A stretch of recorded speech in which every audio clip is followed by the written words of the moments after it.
kube njani ke ngoku xa uvula ipractice elokishini, because most yabantu banento ethi ngayo psychologist hayi noba mhlawumbi gula ngengqondo awuphilanga kakuhle and abantu ne-stigma. Yes, yeah, yes.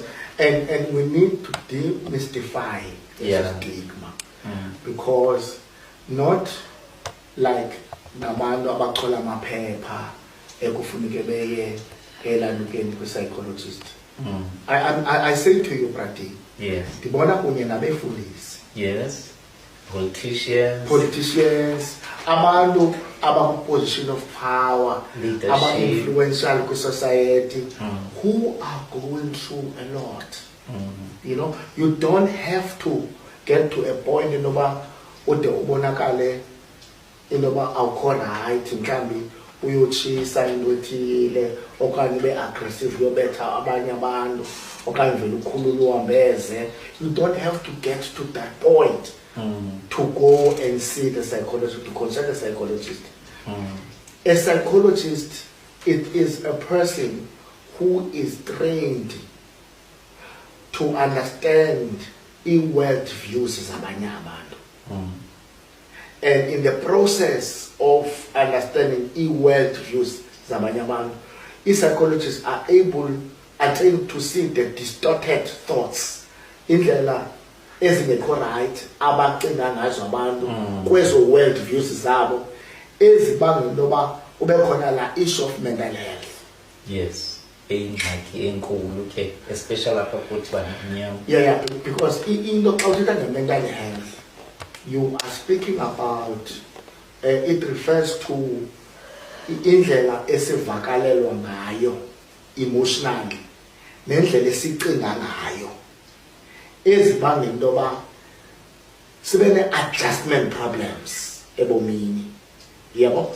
Then i-mental health yona ithi it builds resilience yokumelana kunye neza ngxaki zakho, because akho mntu wena Prati oza kusombulela ingxaki zakho, nguwe oza kuzisombulela ingxaki zakho.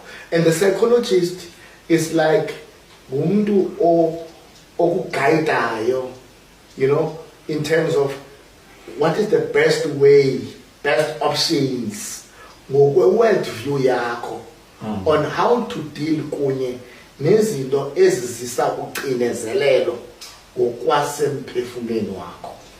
Now that's the mental health level. Lani ke ngoku i-mental health yona it gives birth to into ekuthiwa yi-mental illness. I-mental illnesses ngezazinto ke ngoku kuthethwe nge-depression illness, nge-anxiety illness, i-bipolar, yabona njalo njalo. Zii-illnesses eziya, schizophrenia.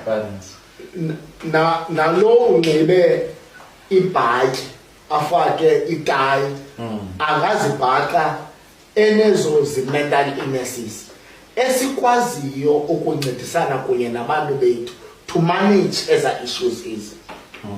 You know, so I think the point is you don't have to kama ufuneke ude uzibulale drugs. No. And into mna that I have learned kumsebenzi wami, I have learned into kuba laa nto ifumane laa bhuti usenesto inondifumana nam, because we are all human beings, and all of us are bound to be experiencing into ezawuzisa uxinezelelo ngokwasengqondweni nasemphefumlweni. Yes. Kuye kungabikho right nomntana omncinci.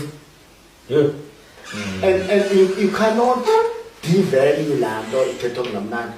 Laa mntana is going through that.